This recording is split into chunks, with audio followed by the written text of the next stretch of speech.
Hola amigos, bienvenidos a Vinilos. Pues hoy hablaremos sobre cómo interpretar los números de catálogo, matrix numbers y tipos de etiquetas de los álbumes americanos Capitol en sus primeras ediciones. Esto con el fin de que si posees algún álbum en tu colección o pretendes adquirir uno, saber cómo identificar tales o dichas ediciones. One, two, three, four.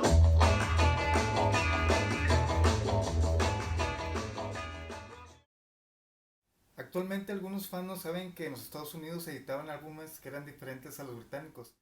De hecho, esto fue así en bastantes países. Francia publicó EPs en lugar de sencillos hasta 1967. Los primeros álbumes de Japón fueron diferentes a los de Inglaterra.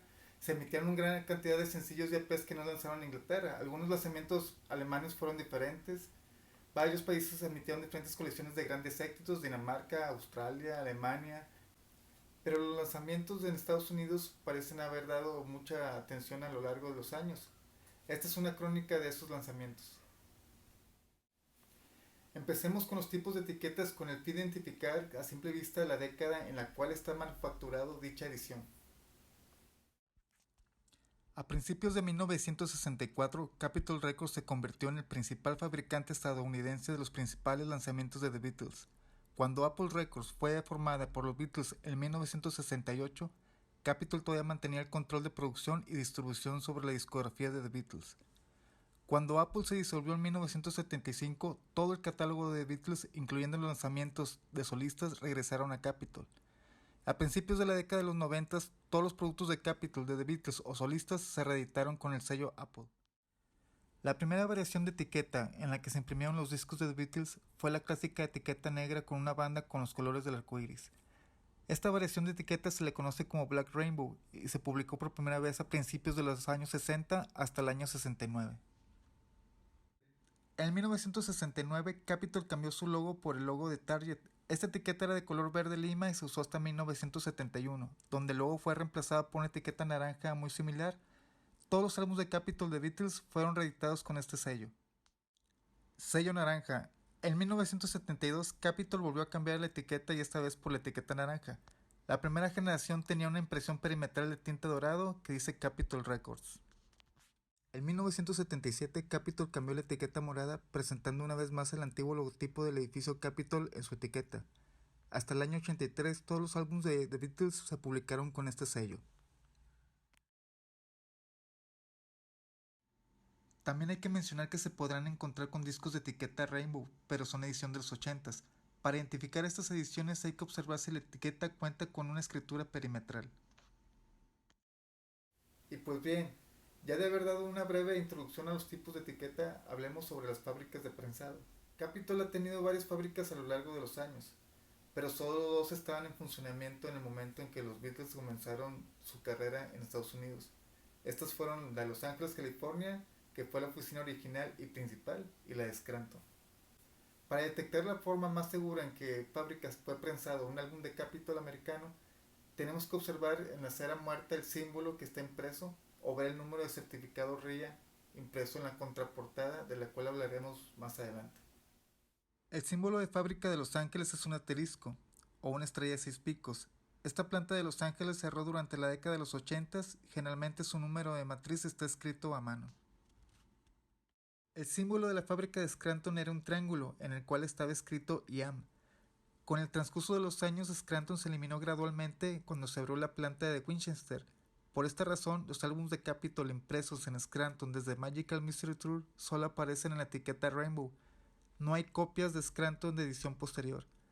Scranton dejó de hacer discos por completo y cerró alrededor de 1973. Scranton se destacó por sus discos más gruesos que usaban más vinilo. En 1965, en gran parte debido a la popularidad de los Beatles, Capitol agregó una tercera fábrica en Jacksonville. Al principio no usaron ningún símbolo de fábrica, pero luego comenzaron a usar la letra O un número 0. A finales de 1969, Capitol abrió una fábrica en Winchester. Esta fábrica parece haber hecho discos más delgados que los demás y aproximadamente en este momento Capitol decidió eliminar gradualmente el uso de la fábrica de Scranton. El símbolo de Winchester parece ser una copa de vino acostada. Es muy común que al momento de vender un disco, dicho vendedor intercambie el vinilo con otra portada si la original se encuentra en muy mal estado. Para darnos cuenta si el vinilo corresponde a tal portada, habrá que observar el logo del sello RIA situado en la contraportada. La parte inferior de la contraportada contiene el logotipo de la RIA, que es la Asociación de la Industria de Registro de América. La mayoría de las contraportadas tienen un pequeño número situado cerca de la parte inferior derecha o de la esquina izquierda. Muchos creen que este número significa la edición y eso es totalmente falso. Estos números fueron utilizados por Capitol para identificar dónde se fabricó la portada del álbum. ¿Cómo leer los prefijos de Capitol? Si cuentan con un álbum antiguo de Capitol, verán en el número de registro dividido en un prefijo de 1 a 4 letras y un número. Por ejemplo, pueden encontrar una copia de Meet the Beatles con el número ST2047. Capitol comenzó a contar sus números de catálogo a partir del 1000 al 3000. En 1968 sus álbumes de edición regular habían llegado al 3000 y como del 3000 al 10000 estaban reservados para subsidiarias, tuvieron que empezar a contar desde el número 100.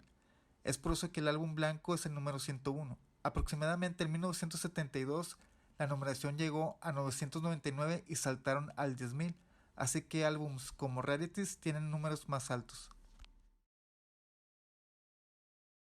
El prefijo está compuesto por letras. Si el disco está en estéreo, la primera letra es una S.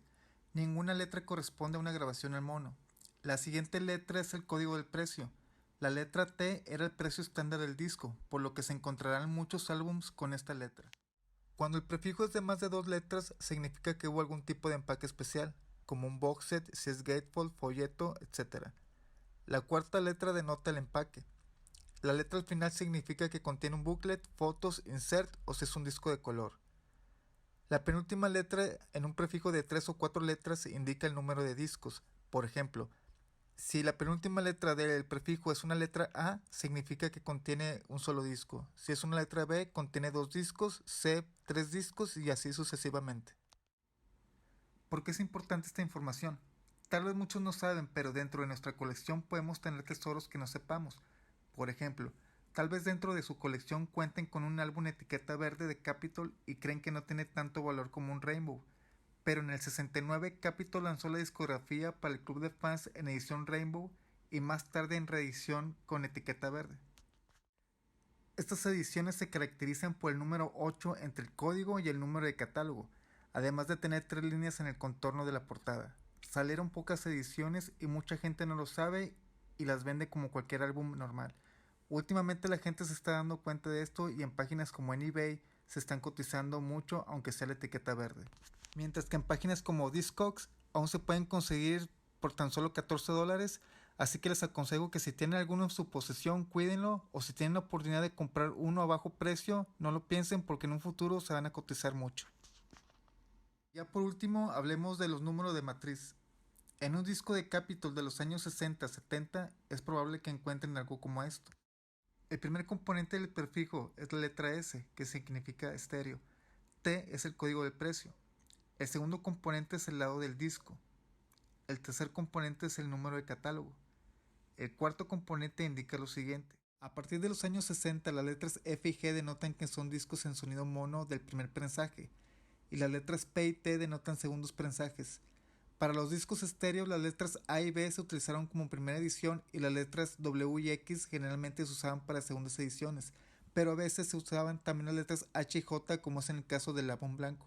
En 1969, después de que el sonido estéreo dominó los álbumes por completo y dejaron de producir sonido mono, la letra Z comenzó a usarse para los primeros prensados en estéreo. El número después de la letra denota el número de stamper, entonces B8 es el octavo estampador hecho a partir del primer stamper o madre. Bueno amigos, espero que les haya gustado esta información y espero que les sirva para futuras compras o ventas. Mi nombre es Luis García y esto es Vinilos. Hasta la próxima. Saludos.